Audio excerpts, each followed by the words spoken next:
Hello, everyone, and welcome. This is Ivan Jue. I teach international business at Cerritos College. Today's lecture focuses on the formation of national trade policies. We will explore why governments intervene in international trade, the tools they use to control trade, how they promote exports, and how countries protect themselves from unfair trade practices. This chapter connects economics, politics, and international business strategy. So let's begin. By the end of this lecture, you should be able to explain why governments intervene in international trade, identify the major trade barriers used by countries, understand policies that promote exports and economic development, and explain how countries respond to unfair trade practices. So why do governments intervene in international trade instead of allowing completely free trade? There are two main goals or principles. Number one, protect domestic firms. Governments often want to protect local companies from foreign competition. Import barriers are policies that make imported goods more expensive or harder to enter the country. Tariffs are taxes on imports. Import quotas are limits on quantity imported. There's also licensing requirements, product standards, and regulations. So suppose foreign steel is much cheaper than domestic steel. The government may impose a tariff on imported steel so that foreign steel becomes more expensive. Domestic steel companies can compete more effectively. Local jobs are protected.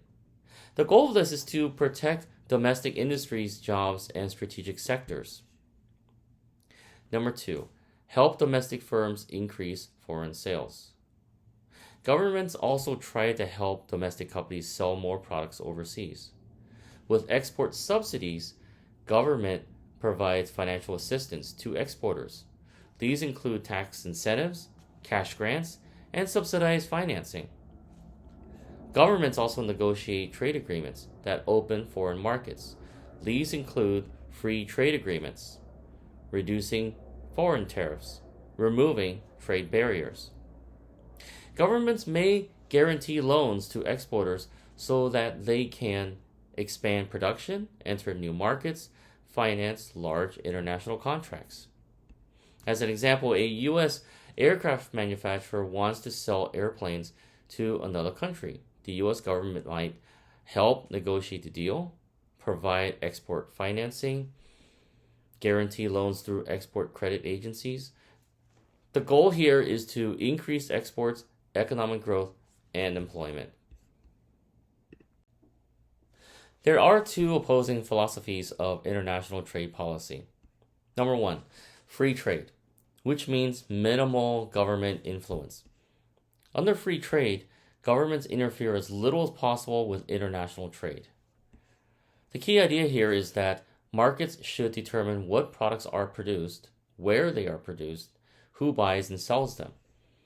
Characteristics would include low or no tariffs, few import quotas, limited government subsidies, and open competition among countries. Advantages are lower prices for consumers, greater product variety, more efficient use of resources, and increased global economic growth. So as an example, if a company in Vietnam can manufacture shirts cheaper than a U.S. company, free trade suggests consumers should be able to buy the Vietnamese shirts without government restrictions. Number two, fair trade, active government intervention. Under fair trade, governments actively intervene to ensure competition is fair and to protect national interests. The key idea here is that trade should not only be free, it should also be fair. Governments may intervene when foreign firms receive unfair subsidies, countries dump products below cost, labor standards are poor, environmental standards are weak, or if national security industries need protection. And characteristics here would include tariffs against unfair imports, anti-dumping duties, import quotas, export assistance, and trade agreements with labor and environmental requirements. So if a foreign government heavily subsidizes its steel industry, allowing it to sell steel below market cost, another country may impose tariffs to protect domestic steel producers. There are industry-specific reasons governments may intervene in international trade to support or protect certain sectors of the economy. Here are 4 reasons for this. Number 1, national defense argument. Some industries are considered critical to a country's security and should not depend on foreign suppliers. Why? During wars, conflicts, or emergencies, foreign supplies may be unavailable. The industries often protected are defense and military equipment, aerospace, semiconductor manufacturing, energy production, and telecommunications. The U.S. government supports domestic semiconductor production because computer chips are essential for military systems, communications, and national security. The advantage is that this ensures national security and self-sufficiency.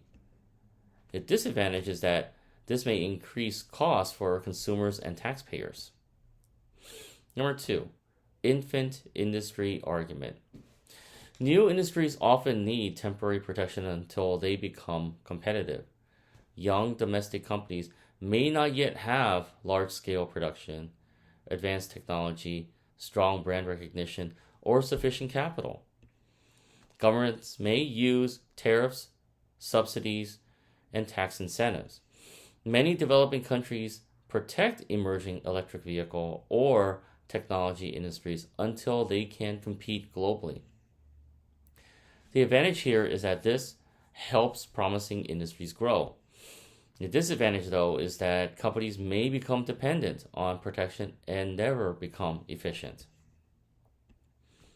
Number 3, maintenance of existing jobs.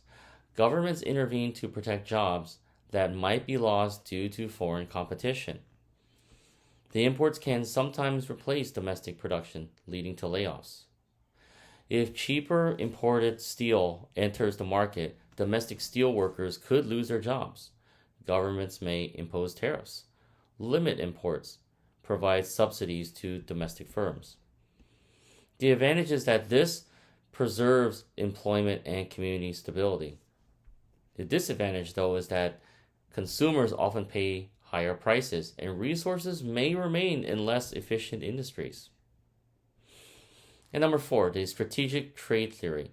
Governments help industries that are important for future economic growth and global competitiveness. Some industries have high research and development costs, large economies of scale, significant technological spillover benefits. Government support can help domestic firms become global leaders. The industries commonly supported are aerospace, artificial intelligence, semiconductors, biotechnology, and renewable energy. European governments helped create Airbus, as an example, to compete with Boeing. The advantage here is that this can create globally competitive industries. However, the disadvantage here is that governments may choose the wrong industries and waste resources. This is one of the most common reasons governments intervene in international trade, national security. The argument is that a country should not become overly dependent on foreign countries for products that are essential during a war, conflict, natural disaster, or national emergency. Here are 3 reasons. Number 1, raw materials. Basic resources needed to manufacture products and support military operations. This would include oil and natural gas, rare earth minerals, steel and aluminum, lithium and cobalt for batteries. Why are these important? If a country depends entirely on foreign suppliers, those supplies could be cut off during a conflict.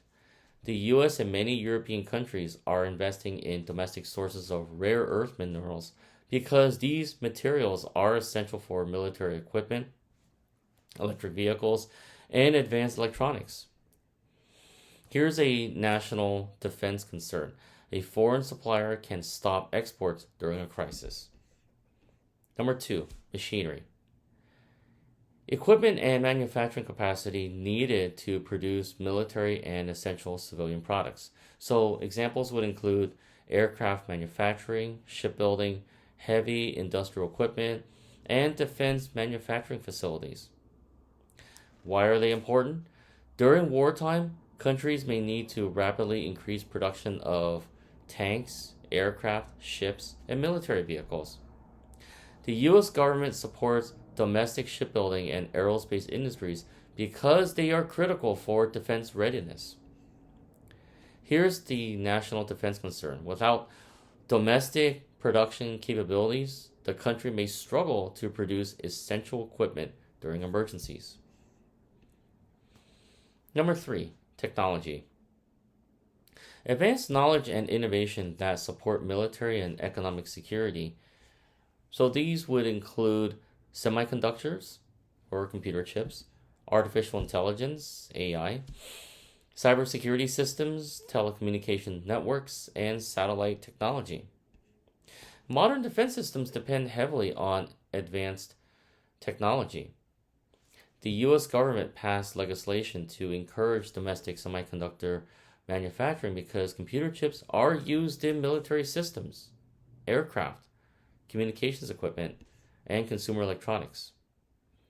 So here's the national defense concern. Dependence on foreign technology suppliers can create vulnerabilities. I also wanted to point out a very real-world scenario, and this is with semiconductors. Today, semiconductors are considered a national security issue. Governments in the United States, China, Japan, South Korea, and Europe are subsidizing chip manufacturers. Also, they are restricting exports of advanced chips, investing billions in domestic production. This is a modern example of the national defense argument in action. This explains one of the most common reasons governments protect certain industries from foreign competition. An infant industry is a new or developing industry that is not yet strong enough to compete against large, established foreign competitors. The argument says that governments should temporarily protect these industries until they become competitive. Why government protection is needed? New industries often face high startup costs, limited experience, small production scale, lack of brand recognition. Without protection, large foreign companies may dominate the market before the local industry has a chance to grow. The types of protection. So governments may use tariffs on imported products, import quotas, subsidies, tax incentives, or low-interest loans. Suppose a country wants to develop a domestic electric vehicle industry. The government may place tariffs on imported EVs, provide subsidies to local EV manufacturers, support research and development. This gives domestic companies time to grow and improve. So what is comparative advantage? A country has a comparative advantage when it can produce a good or service more efficiently than other countries. Connection to infant industries. The infant industry argument assumes that a country may not have a comparative advantage today. With time, experience, and investment, it can develop one in the future. As an example, South Korea's automobile industry in the 1960s and 1970s was not globally competitive. The government protected and supported companies like Hyundai and Kia. Over time, these firms became globally competitive and developed a comparative advantage in automobile production. So to protect domestic jobs from foreign competition, when cheaper imported products enter a country, domestic companies may lose sales, reduce production, or lay off workers. Governments sometimes step in to help preserve employment. Here's the main idea behind existing levels of employment. Governments want to maintain current employment levels and prevent large-scale job losses. If industries shrink because of foreign competition, workers may lose their jobs, unemployment may increase, local communities may suffer economically. So suppose imported steel from another country is much cheaper than domestically produced steel. As a result, domestic steel companies lose customers. Factories may close. Thousands of workers may be laid off. The government may impose tariffs on imported steel to help domestic producers remain competitive and keep workers employed. Here's the main idea behind relief from competition. Governments provide domestic firms temporary relief from intense foreign competition.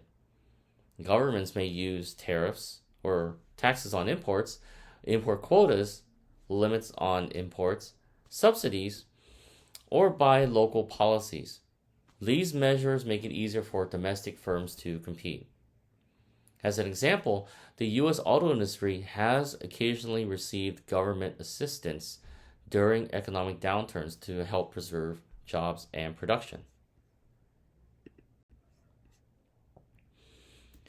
Here's the payoff matrix or game theory.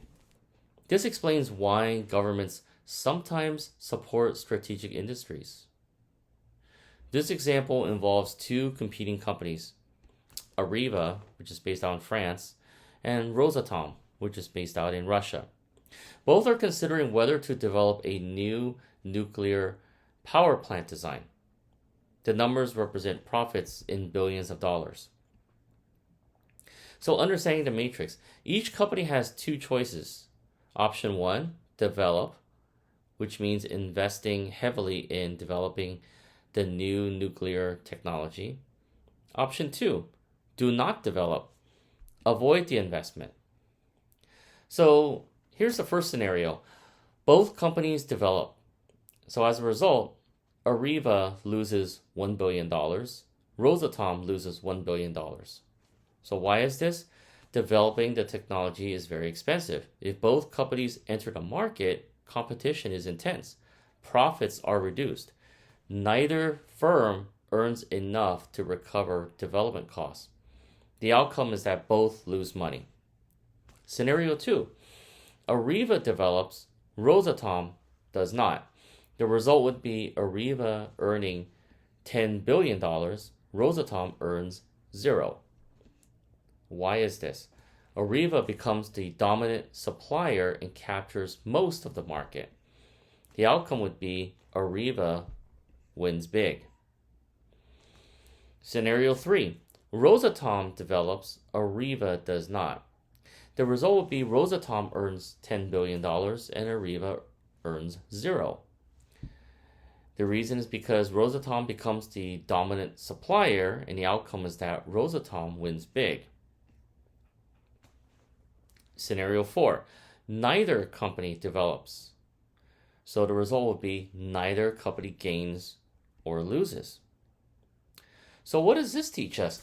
This industry has huge development costs, only a few global competitors, and the winner takes most profits. This is exactly the type of industry addressed by strategic trade theory. So this is where the government's role steps in. Suppose the French government gives Areva a subsidy. That subsidy might reduce Areva's development costs. It encourages Areva to develop first. Or it may discourage Rosatom from entering. So as a result, Areva earns $10 billion. Rosatom stays out. France gains the jobs, technology, and tax revenue. The government intervention helps shift profits from a foreign company to a domestic company. So here's what happens when the French government gives Areva a $2 billion subsidy to develop the nuclear power plant technology. The purpose is to demonstrate how government intervention can change the competitive outcome of an industry. So remember on the previous slide that before the subsidy, if both companies develop, Areva loses $1 billion, Rosatom loses $1 billion. Because developing is risky and expensive, neither company has a strong incentive to move first. However, in this case, what if the government gives Arriva a $2 billion subsidy? The subsidy only affects Arriva's profits. Therefore, if both develop, instead of losing money, Arriva now earns a profit. So if Arriva develops and Rosatom does not, Arriva's reward becomes even larger. The subsidy makes developing attractive for Arriva in every scenario. Arriva's choices would be, in both cases, developing is now Arriva's best strategy. So how would Rosatom react? Rosatom sees that if it develops, it may lose money. If it stays out while Arriva develops, it earns zero. So therefore, Rosatom may decide not to develop and let Arriva dominate the market. So the government subsidy really changes the game. Without subsidy, the outcome remains uncertain. Both firms may hesitate, but with the subsidy, Arriva becomes stronger. Rosatom is discouraged. France captures most of the industry's profits. Why do governments like this idea? If Arriva succeeds, France gains higher paying jobs, corporate profits, tax revenue, technological leadership, and export opportunities. The subsidy helps transfer global profits from a foreign company to a domestic company. However, the criticisms of the strategic trade theory is that it is very expensive for taxpayers. Governments may support the wrong companies. This can trigger trade wars, and other countries may respond with their own subsidies. It's also difficult to predict winners.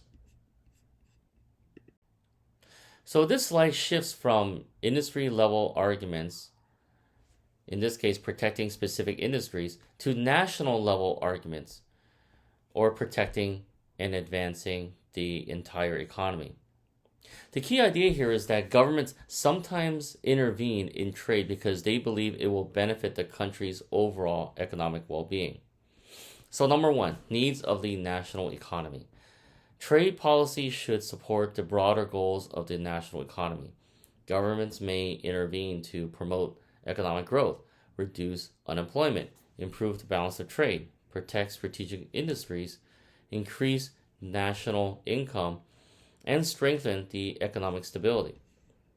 If a country imports far more than it exports, the government may impose tariffs, encourage exports, provide subsidies to domestic producers. The goal is to improve the country's trade balance and stimulate economic activity. Many countries provided subsidies and tax incentives to domestic industries during economic downturns to preserve jobs and encourage investment. Number two, industry by industry policies. So not all industries are equally important. Governments may create different trade policies for different industries. Here are some examples.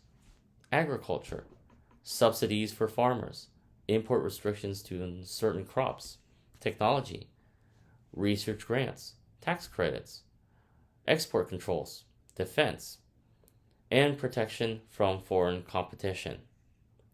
Some industries create many jobs. They are also important for national security. They may drive innovation and future growth. Governments often give these industries special treatment.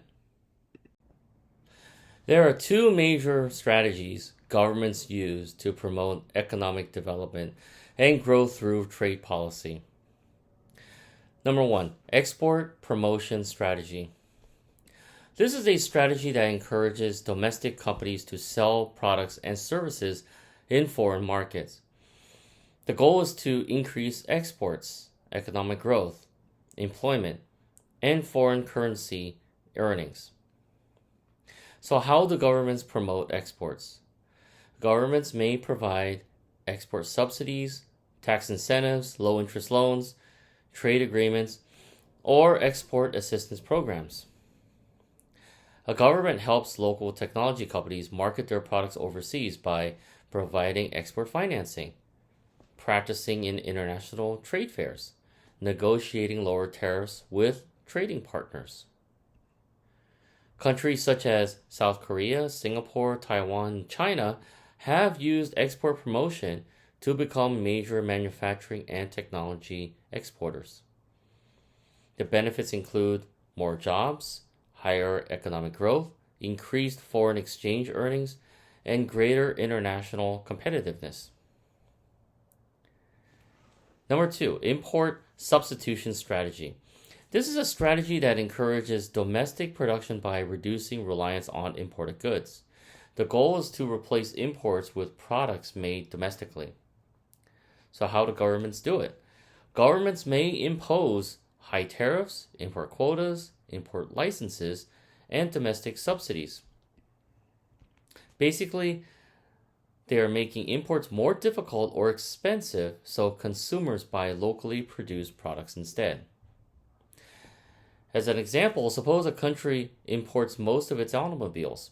The government may impose a 30% tariff on imported cars.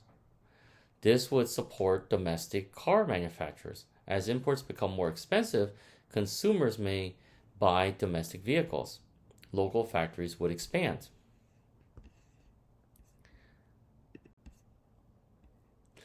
So how do governments try to guide and support industries that they believe are important for the country's future economic success?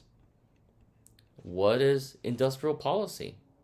Industrial policy is a government strategy to identify industries that are important for future economic growth. This also provides support to help those industries to become more competitive. Think of it as the government picks industries it believes that will be important in the future and helps them succeed. So the key is identifying key domestic industries. Governments try to determine which industries will drive future growth, innovation, and jobs. Examples of industries often targeted today are artificial intelligence, semiconductors, electric vehicles, renewable energy, biotechnology, and aerospace. The US government considers semiconductor manufacturing critical because chips are used in computers, smartphones, cars, defense systems, and AI applications. Formulating programs to promote competitiveness. Once a government identifies a strategic industry, it may provide support through subsidies, grants, tax credits, research support, university partnerships, trade policies, and training programs. The U.S. CHIPS Act provides billions of dollars to encourage semiconductor manufacturing in the United States. There are 3 issues that spark industrial policy debates, however. While industrial policy can help industries grow, economists debate whether governments should play this role. So, debate issue number 1. Can bureaucrats pick winners? Bureaucrats actually cannot perfectly identify the right industries. The concern is that government officials may not accurately predict which industries will be successful. Debate issue number 2. Domestic political clout. Industries with strong political influence may receive support even if they are not the best investment for the country.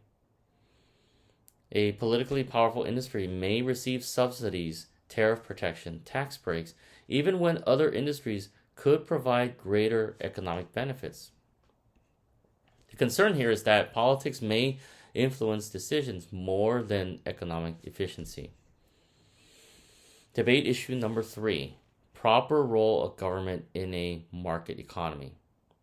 The key question here is, how much should government influence the economy? The free market view.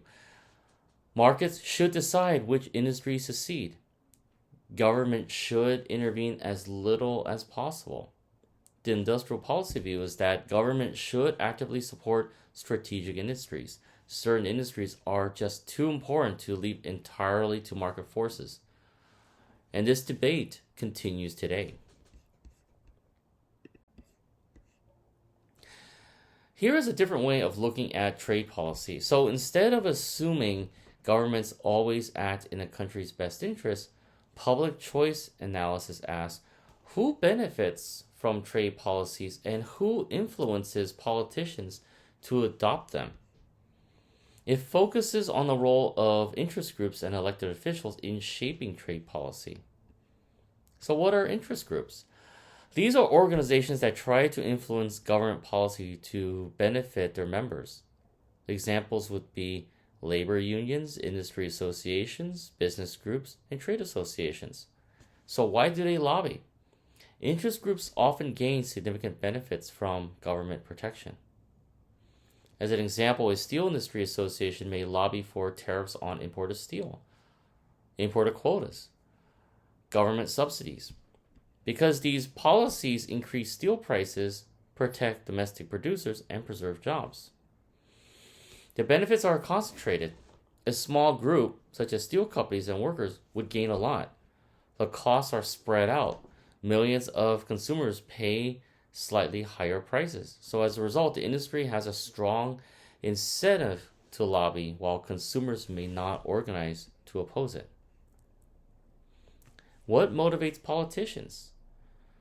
Public choice theory assumes politicians often act to win elections, gain political support, maintain influence.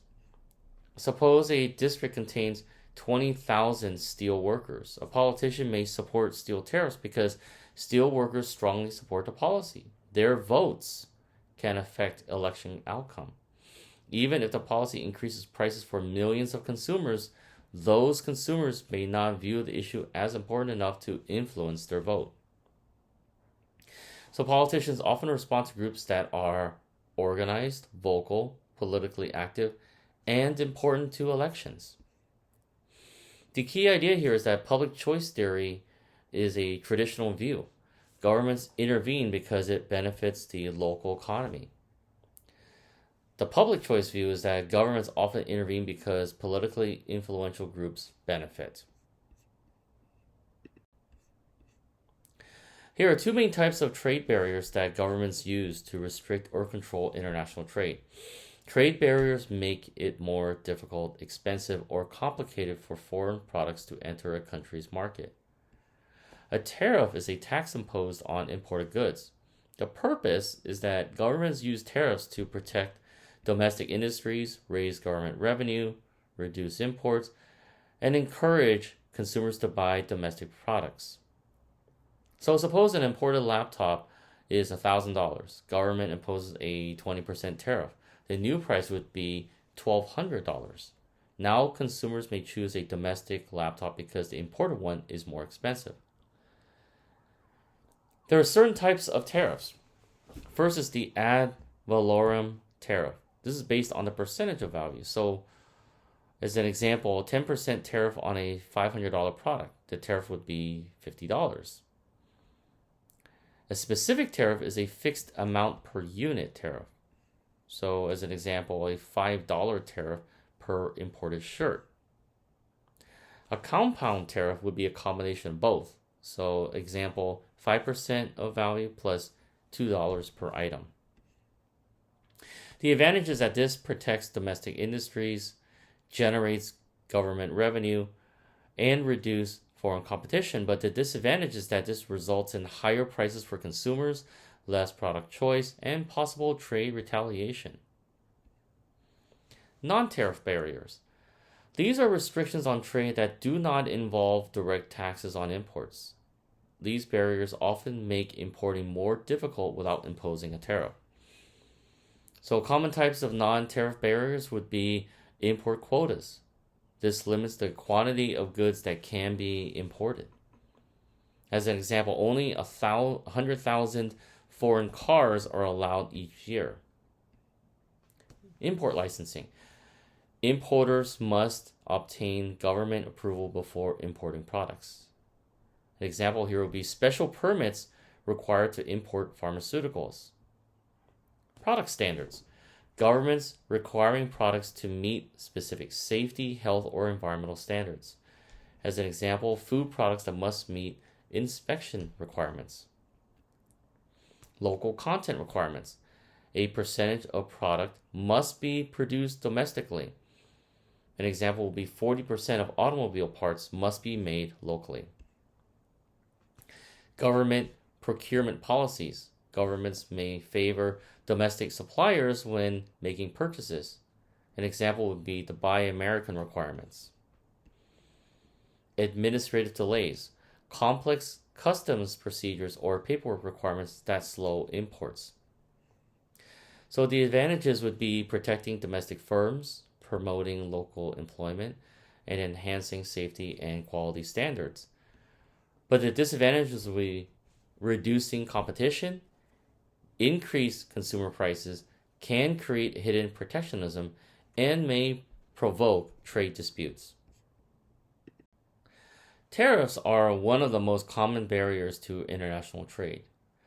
A tariff is a tax imposed by a government on goods that cross national borders. Governments use tariffs to protect domestic industries from foreign competition, raise government revenue, influence trade patterns and trade balances. Export tariffs are a tax placed on goods leaving a country. The purpose is to discourage exports of scarce resources, keep domestic prices low.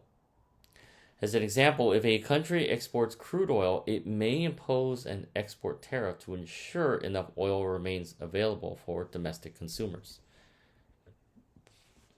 Transit tariffs are a tax charged on goods passing through a country on the way to another destination. The purpose is to generate revenue from transportation routes. So goods shipped from country A to country C through country B may be taxed by country B. So a note here is that transit tariffs are uncommon today because they can slow international trade. Import tariffs are a tax imposed on goods entering a country. The purpose is to protect domestic producers, make imported goods more expensive, encourage consumers to buy local products. Here are types of import tariffs. A. The ad valorem tariff. This is a tariff based on a percentage of the product's value. So the formula would be a tariff that equals a product value times the tariff rate. So say an imported laptop is valued at $1,000. The tariff rate is 10%. So the tariff would be $100. So the total cost would be $1,100. B. The specific tariff. This is a fixed amount charged per unit, regardless of value. An example here would be a tariff that equals $5 per imported shirt. Importing 100 shirts would mean a tariff of 100 times $5 or $500. Whether the shirts cost $10 or $100 each, the tariff remains $5 per shirt. The compound tariff is a combination of both an ad valorem tariff and specific tariff. So, as an example, 10% tariff on value plus $2 per unit. So for a $100 jacket, an ad valorem portion is $10, specific portion is $2. Total tariff would be $12 per jacket. So why do governments impose tariffs? When tariffs are taxes on imports or exports, they are generally used for two major purposes. Number one is to raise revenue for the national government. Historically, tariffs are an important source of government income. Importers pay tariffs when goods enter the country. The government collects this money as revenue. Why did this matter?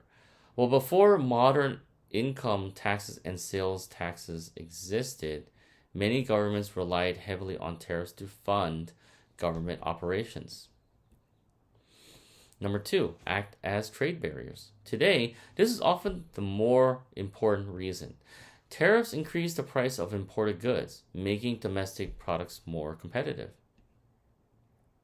The benefits of using tariffs as trade barriers. Governments may use tariffs to protect domestic industries, preserve jobs, support new or infant industries, reduce dependence on foreign producers, or improve national security in strategic industries. But here are the potential drawbacks. Tariffs can also increase prices for consumers, reduce product choices, trigger trade wars, reduce international trade efficiency, and increase costs for businesses that rely on imported materials. So this shows how an import tariff affects the domestic market, specifically the market for US-made SUVs. Suppose the government imposes a tariff on imported SUVs. What happens? Imported SUVs become more expensive. As a result, some customers stop buying foreign SUVs. They switch to US-made SUVs. Demand for US-made SUVs increases. This is shown by the demand curve shifting D to D1, or shift to the right. The new equilibrium occurs where supply curve S and demand curve D1 intersect. This is shown by the orange dot. The result is that prices would increase from P to P1 and quantity sold rises from Q to Q1. The economic effects would be domestic producers win. US SUV manufacturers would sell more vehicles, charge higher prices, and earn higher profits. However, consumers lose. The consumers would pay higher prices, have fewer low-cost foreign alternatives, and may buy fewer total vehicles. The government gains. The government collects tariff revenue from imported SUVs. Non-tariff barriers, or NTBs, are government policies that restrict or influence international trade without using tariffs. While tariffs increase the cost of imported goods directly, NTBs create obstacles through regulations, limits, or administrative requirements. A quota is a limit on the quantity of a product that can be imported or exported during a specific period. This protects domestic producers from foreign competition, but it also reduces consumer choice and often increases prices. Numerical export controls. These are restrictions placed on the amount of goods a country can export. A government limits exports of rare earth minerals to ensure domestic manufacturers have enough supply. During a food shortage, a country may restrict grain exports to protect local consumers. The effect is that this preserves the domestic supply and national security, but it also can create shortages and higher prices in global markets. Other non-tariff barriers. Many NTBs are not direct limits on quantity, but make importing more difficult. Common examples are technical standards. Products must meet specific safety, environmental, or quality requirements. An example would be cars imported into Europe must satisfy EU emission standards. Licensing requirements. Importers must obtain government approval before importing goods. As an example, pharmaceuticals may require extensive regulatory approval. Local content requirements. A certain percentage of a product must be produced domestically. As an example, a country requires 40% of automobile parts to be made locally. Complex customs procedures. Lengthy paperwork, inspections, and delays increase import costs. Government procurement policies. Governments may favor domestic suppliers when purchasing goods and services. So why do governments use NTBs?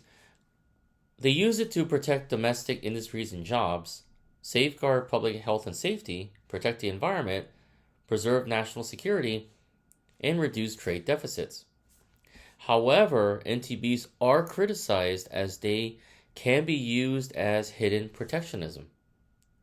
They also reduce competition, raise prices for consumers, and may trigger trade disputes between countries. Quotas are one of the most common non-tariff barriers to international trade. A quota is a government-imposed limit on the amount of a product that can be imported into a country during a specific period. Suppose the U.S. sets a quota of 100,000 imported cars per year from a particular country. Up to 100,000 cars can enter the United States. Once the quota is reached, no more imports are allowed or they become very expensive. Governments use quotas to protect domestic industries, reduce foreign competition, support local jobs, and improve trade balance.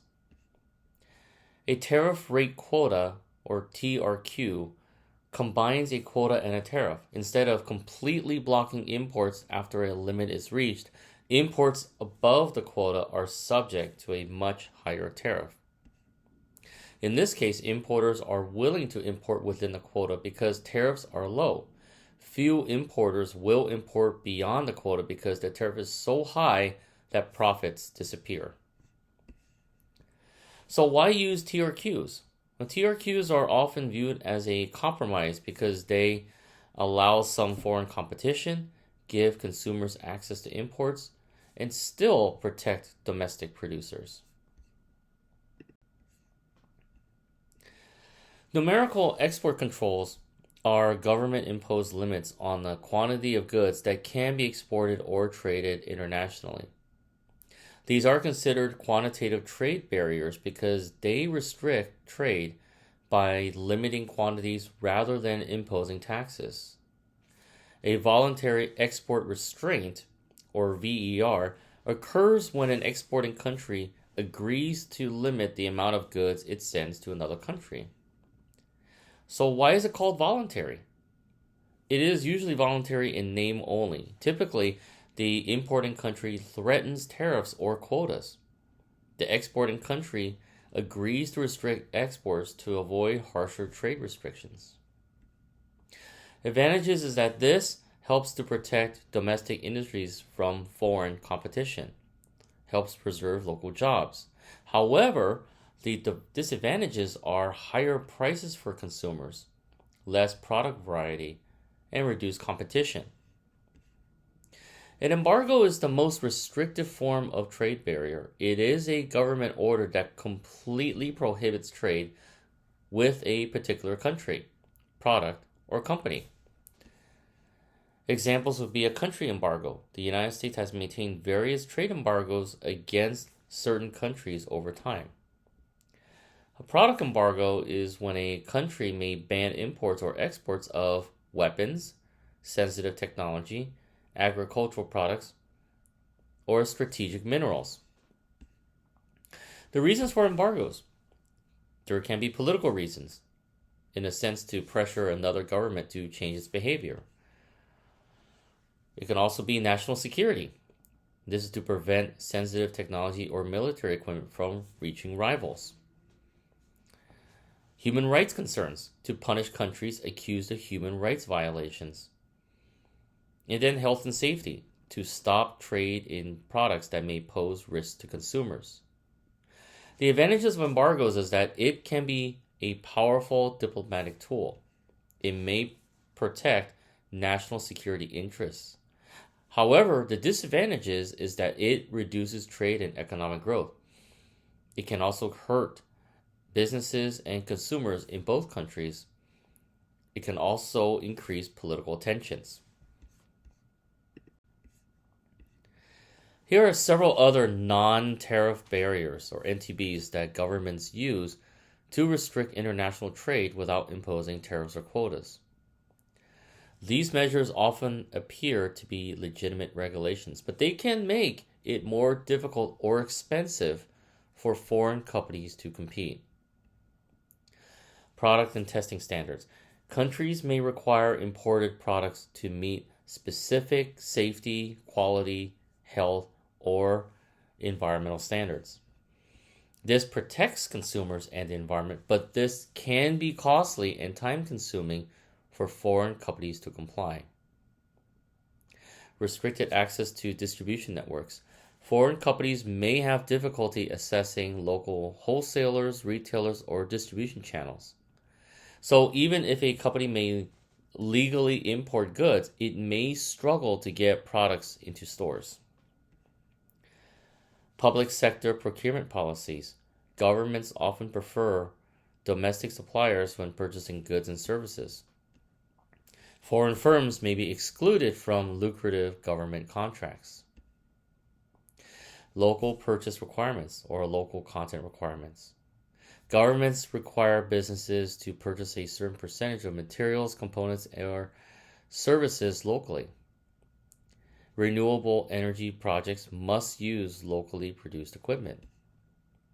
So this supports local suppliers and jobs, but it also raises costs and reduces sourcing flexibility. Regulatory controls. Governments may impose administrative requirements that make trade more difficult. These regulations increase compliance costs and may delay market entry. Currency controls. Governments restrict the buying, selling, or transfer of foreign currencies. Foreign companies may find it difficult to pay suppliers, repatriate profits, conduct international transactions. Investment controls. Governments limit foreign ownership or investment in certain industries. Common industries affected are telecommunications, banking, defense, media, and energy.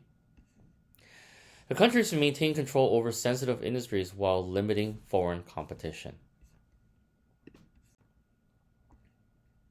So this is a summary of all the major barriers to international trade discussed in the chapter. It groups trade barriers into three main categories. Tariffs. Again, a tariff is a tax imposed on imported or sometimes exported goods. Types of tariffs. Ad valorem tariff, based on a percentage of the product's value. Specific tariff, fixed amount per unit. Compound tariff, combination of ad valorem and specific tariffs. The purpose is to protect domestic industries, generate government revenue, and reduce imports. Number 2, quantitative restrictions. These barriers limit the quantity of goods that may be imported or exported. Quotas are a numerical limit on imports. Numerical export controls, limits on exports from a country. Embargoes, complete ban on trade with a country or product. Voluntary export restraints. Exporting country agrees to limit exports. The purpose is to protect domestic industries, preserve strategic resources, and support national security. Other non-tariff barriers. These are laws, regulations, policies, or procedures that make international trade more difficult.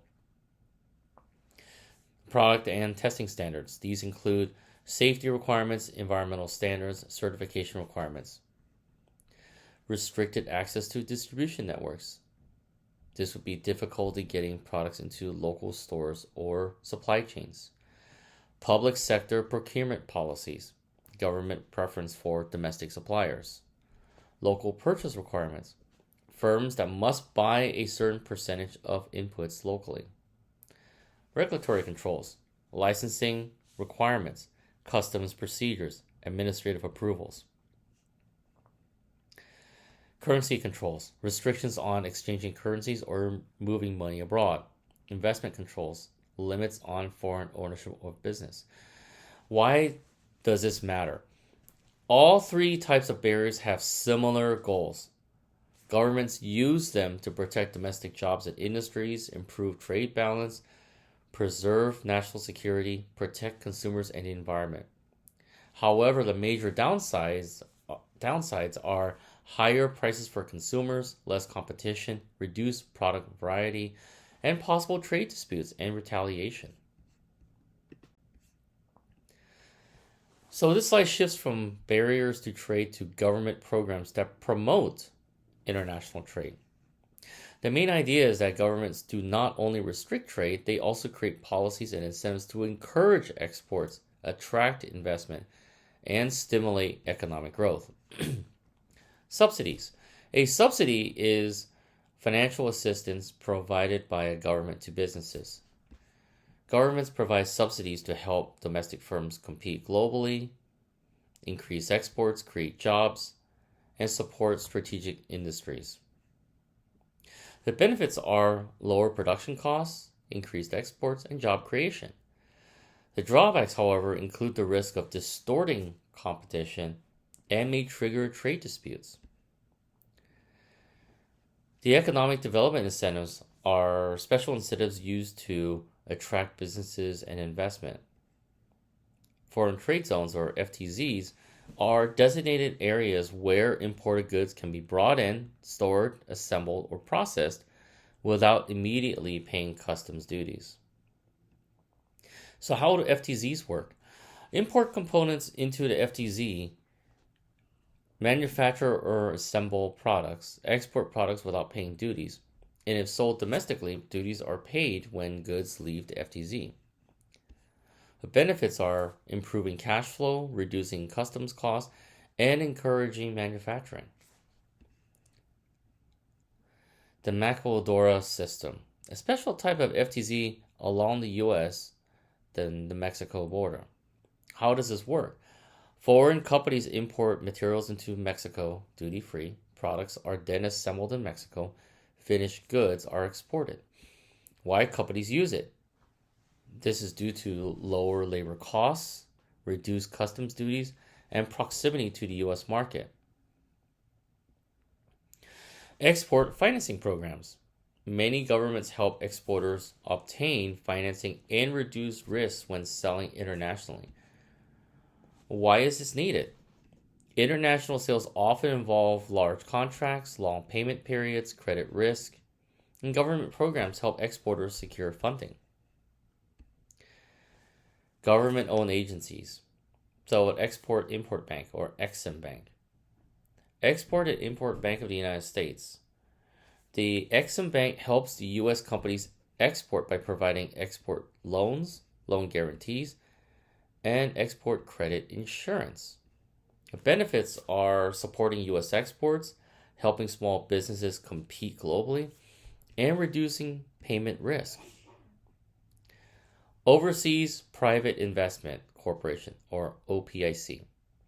The Overseas Private Investment Corporation historically has helped U.S. companies invest abroad by providing investment financing, political risk insurance, and loan guarantees. However, note, OPIC's functions have largely been succeeded by the U.S. International Development Finance Corporation. So there are two key U.S. government agencies that help identify, investigate, and respond to unfair international trade practices. The goal is to ensure that foreign companies compete fairly with U.S. businesses.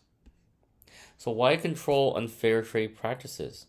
Sometimes foreign governments or companies gain unfair advantages through government subsidies, dumping or selling below cost, intellectual property theft, discriminatory trade practices, unfair import competition. The U.S. government uses specialized agencies to investigate these situations and recommend actions. The U.S. International Trade Administration, or ITA. The ITA is part of the U.S. Department of Commerce. The main responsibilities are to promote U.S. exports, helps American companies sell products overseas, provides market research and trade assistance, enforces trade laws, investigates unfair trade practices, determines whether foreign companies are engaging in dumping or receiving unfair subsidies.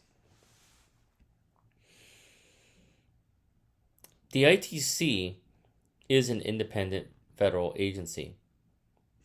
This is the International Trade Commission. So the main responsibilities are to investigate injury to U.S. industries. ITC determines whether imports are causing material harm to U.S. businesses. It also conducts trade studies, analyzes trade agreements, provides economic research to Congress and the President. The intellectual property enforcement would be the case of investigating import products that may infringe U.S. patents, trademarks, or copyrights. How the ITA and ITC work together. So an example would be foreign steel dumping. Step one would be ITA investigation. They would help to determine whether dumping exists and then calculate the amount of unfair pricing. Step two would be the ITC investigation. They would determine whether U.S. steel producers are harmed. The result would be both findings must generally support action before anti-dumping duties are imposed. There are two major tools governments use to combat unfair international trade practices: countervailing duties, or CVDs, and anti-dumping regulations. A countervailing duty, or CVD, is an additional tariff imposed on imported goods that have benefited from foreign government subsidies. So why are CVDs needed? Suppose a foreign government provides subsidies to its domestic companies, such as cash grants, tax breaks, low interest loans, energy subsidies. These subsidies lower production costs and give foreign firms an unfair advantage. The ad valorem tariff. So this slide also notes that CVDs are typically imposed as an ad valorem tariff, meaning a percentage of the product's value. Anti-dumping regulations. These rules address dumping, which occurs when a company sells products in a foreign market at unfairly low prices. International price discrimination. This occurs when a company charges different prices in different countries. Predatory pricing, a more aggressive form of dumping. So by definition, a company intentionally selling products below cost to drive competitors out of the market. The strategy here is to sell at extremely low prices competitors cannot survive. Competitors then exit the market, and then a company raises prices later and gains market power. So how the process works. Step 1, ITA investigation. The U.S. Department of Commerce, or ITA, would determine if dumping is occurring. Are subsidies being provided? Step 2 is the ITC investigation. The ITC would determine if the U.S. industry is suffering material injury. Number 3 is trade remedy. If both conditions exist, then countervailing duties for subsidies and anti-dumping duties for dumping may be imposed. This slide presents the debate over whether anti-dumping and countervailing duty laws should be enforced or abolished. The slide focuses on the arguments made by abolition advocates, people who believe these trade laws should be eliminated. Recall that countervailing duties, or CVDs, punish imports that benefit from foreign government subsidies. Anti-dumping laws punish imports sold at unfairly low prices. Supporters say these laws protect domestic industries from unfair competition. But abolition advocates disagree. Argument 1, open quote, "These laws do more harm than good," close quote.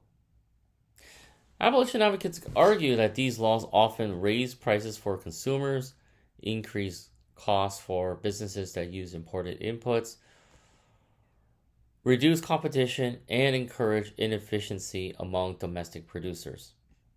Their view is that the cost to consumers and downstream industries often exceed the benefits to protected industries. Argument 2, open quote, "These laws serve as protectionist trade barriers," close quote. Abolition advocates believe anti-dumping and CVD laws are often used as disguised protectionism. Protectionism are policies designed to shield domestic industries from foreign competition. Their criticism is that companies may file trade complaints simply because foreign competitors are more efficient. Foreign products are cheaper, not because actual unfair trade exists. Argument 3, open quote, "These laws make no sense," close quote. This criticism focuses on the definition of dumping itself. As an example, in normal business practice, companies charge different prices in different markets. Airlines charge different passengers different fares. Hotels charge different room rates. Software companies offer discounts in different countries. Abolition advocates ask, why should international price differences be illegal when domestic price differences are normal business behavior? They argue that price discrimination is common and often reflects market conditions rather than unfair competition. Meanwhile, the supporters' response would be, the supporters of anti-dumping laws would disagree. They argue that foreign governments may subsidize industries. Foreign firms may intentionally sell below cost. Predatory pricing can eliminate domestic competitors. National security may require maintaining domestic industries. So this slide is about safeguards, also known as the safeguard clauses or escape clauses. Unlike anti-dumping or countervailing duties, safeguards do not require proof of unfair trade practices. Instead, they provide temporary protection when a sudden surge of imports seriously harms a domestic industry. So what are safeguards?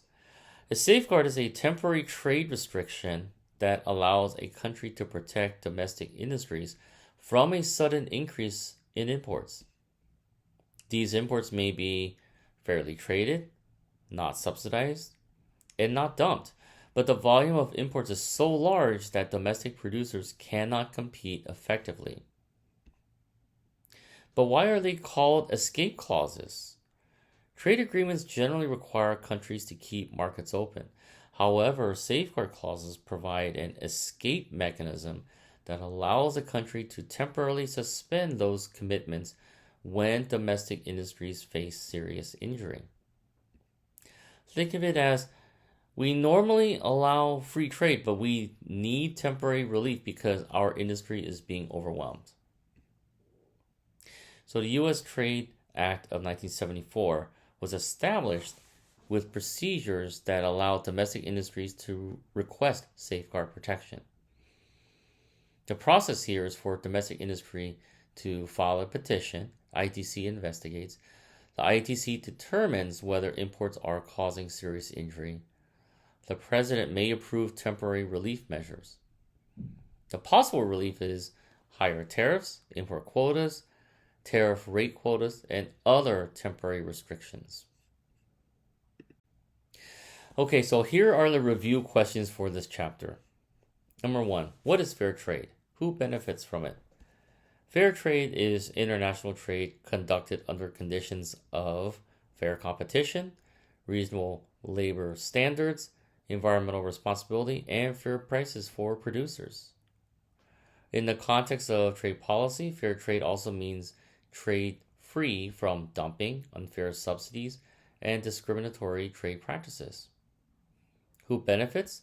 Consumers, through low prices and more product choices.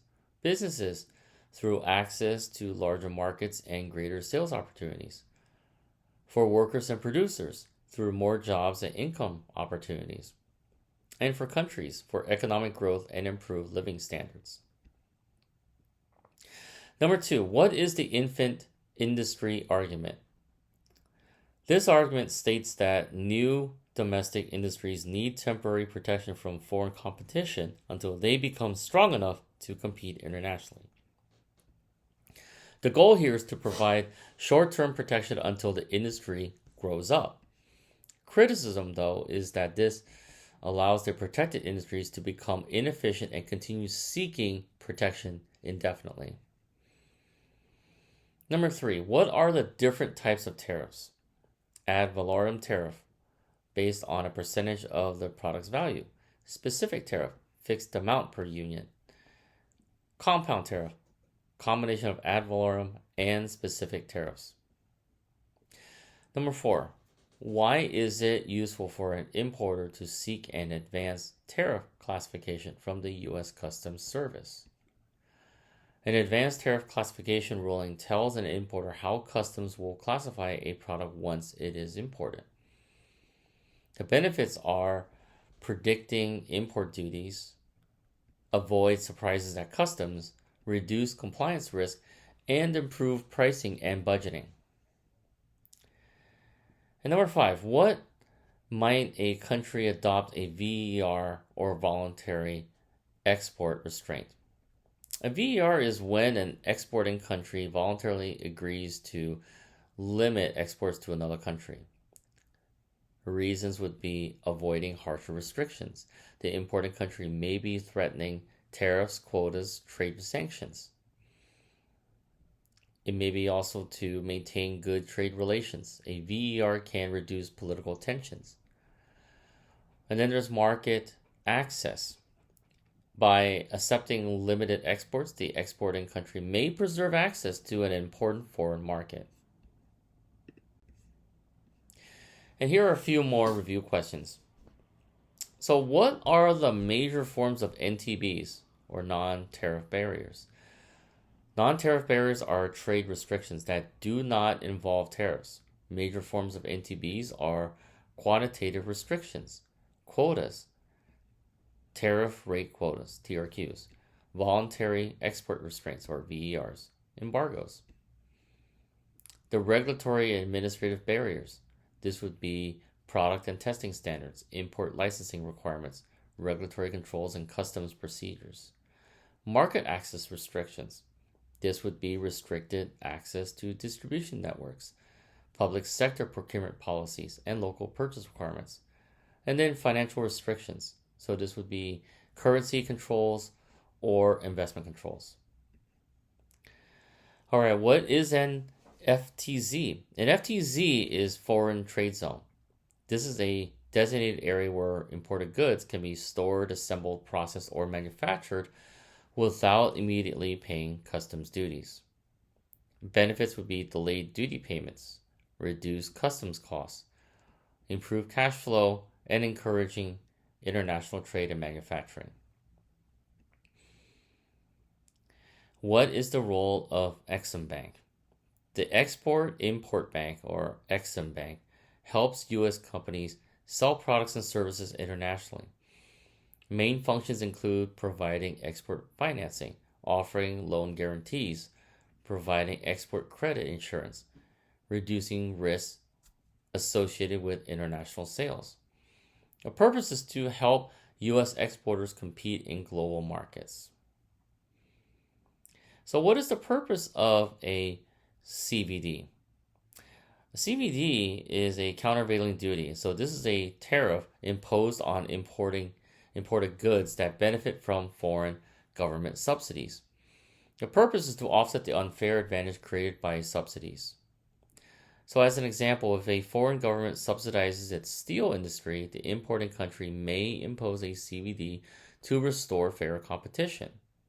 Key point is that CVDs are designed to neutralize foreign subsidies. What are the two definitions of dumping? Well, number one is international price discrimination. A company sells the same product in a foreign market at a lower price than in its home market. Number two, predatory pricing. A company sells products below cost to drive competitors out of business. The strategy is to sell at very low prices, eliminate competitors, gain market dominance, and then raise prices later. And so now we've come to the end of this lecture. Thank you, everyone. I hope you all find this useful. Please be sure to reach out to me if you have any questions. Take care, and I'll see you on the next video. Goodbye for now.